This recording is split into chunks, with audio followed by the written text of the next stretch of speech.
Glad you could join me on this flight to Merriam Crater. This kind of gives you a good overview of where we are, although it's a very large overview.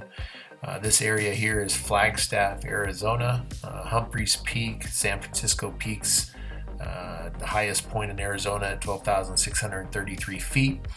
And one of my previous videos, I flew SP Crater, which is pretty dominant here, and you can see from the lava flow. If you look at that video, I get up above the crater and you can really see the lava flow. It's really beautiful.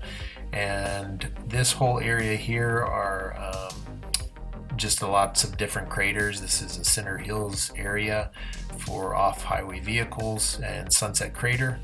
And then out here, we are going to be flying to Merriam Crater, which is a pretty dominant crater on the landscape out in this area.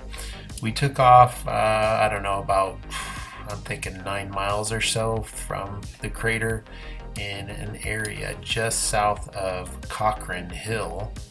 And this was our launch area. This is Cochrane Hill.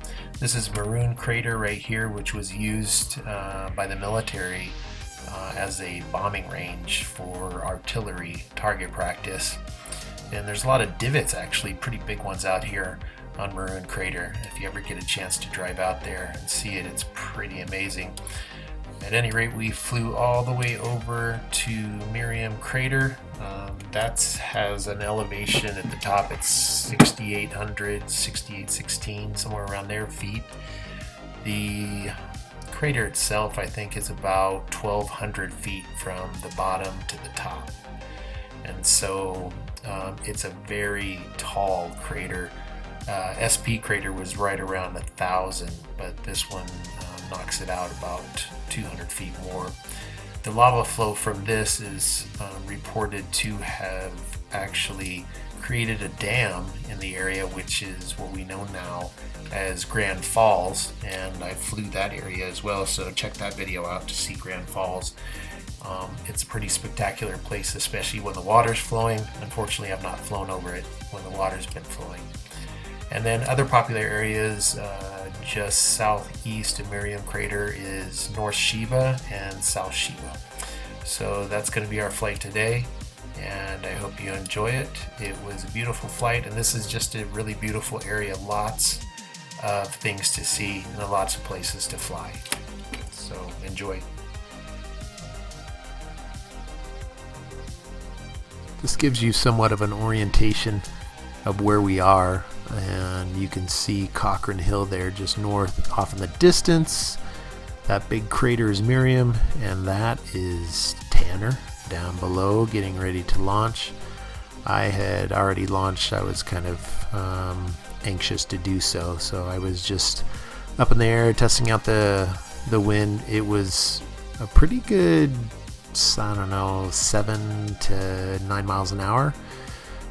But it was pretty smooth, actually, and so smooth enough to where I was doing some nice wing overs. And one of my cameras I had set up, I've been trying to experiment about where my camera is placed, and this was another experiment where I had put it on the front of my harness, but it really vibrated too much again, and it just didn't have the right placement. So Tanner was able to take off without any problem. Really good strong wind, and it was pretty laminar. I was really surprised even in the location we were at. But we take off south of Cochrane Hill and head off to Merriam Crater.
I just got to remark at how beautiful this area is.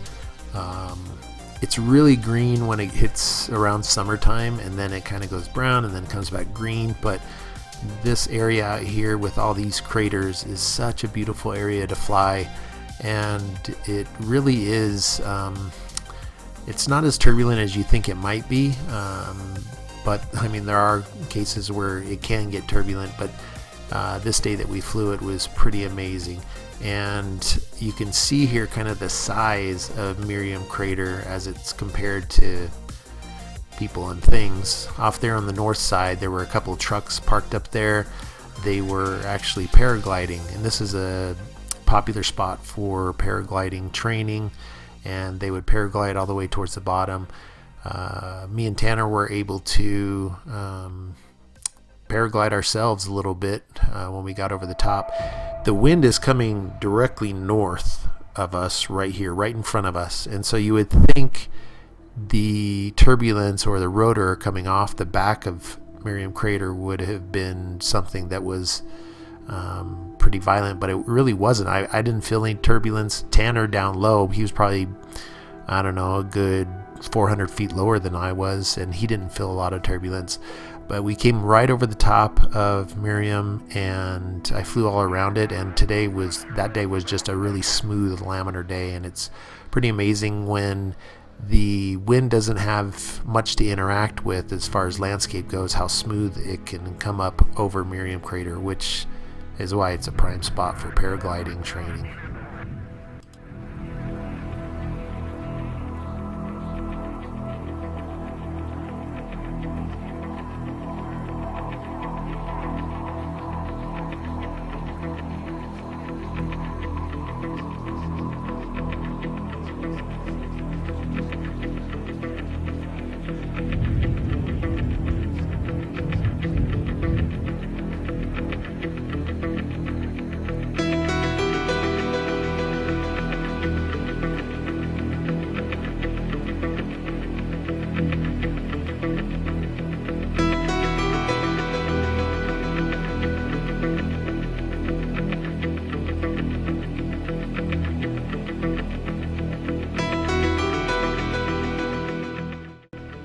So these were guys that were paragliding off the top of Merriam. I think there was a total of 4 of them. 2 of them had already launched, or at least were down by the landing zone at the end of that road you see. And that's like a 25% grade. It's fairly steep, and you need 4-wheel drive to get to the top. But they would paraglide down and then ferry them back up and start again. Me, I decided to fly around, turn off my engine, and try paragliding myself, and I was able to stay up for quite a bit, and it was just beautiful.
Woo!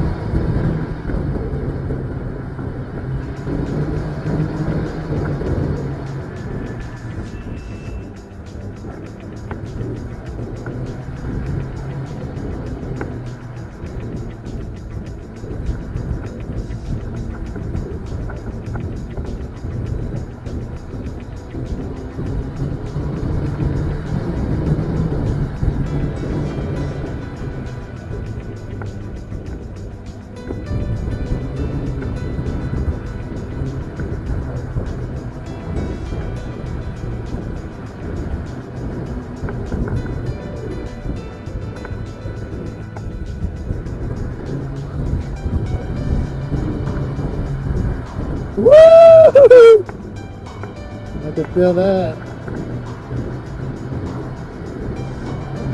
Woo, it's gonna be close.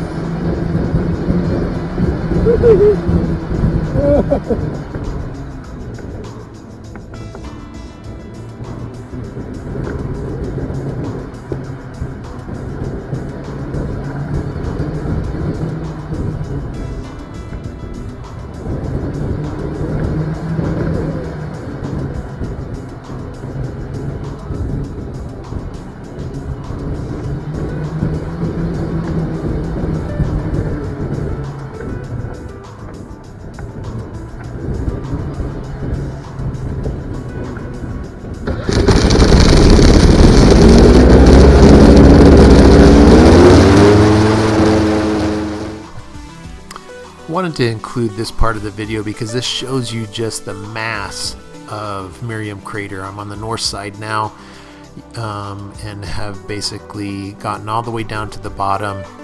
That truck there was one of those guys picking up one of their friends that had paraglided over towards that side. But you could just see from that angle how big it was, and then you know you're that's what she said. And then you're coming towards the top here, and just how grand this crater really is. It's just incredibly beautiful, incredibly grand. Even if you don't paraglide, even if you don't paramotor, when you're coming to the top of this, if you're able to hike to the top or if you're able to drive to the top, the views up here are absolutely spectacular.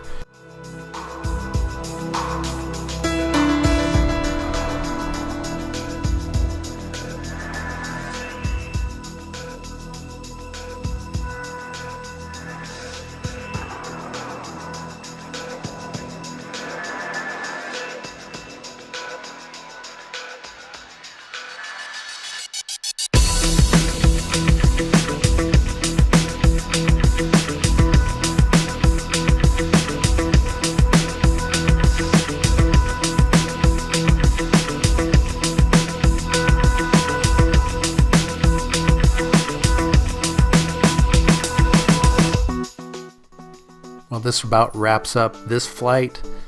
If you ever have a chance to come up to northern Arizona and fly Merriam Crater, I fully recommend it.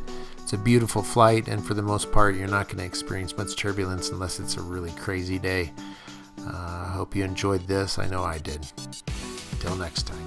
See ya.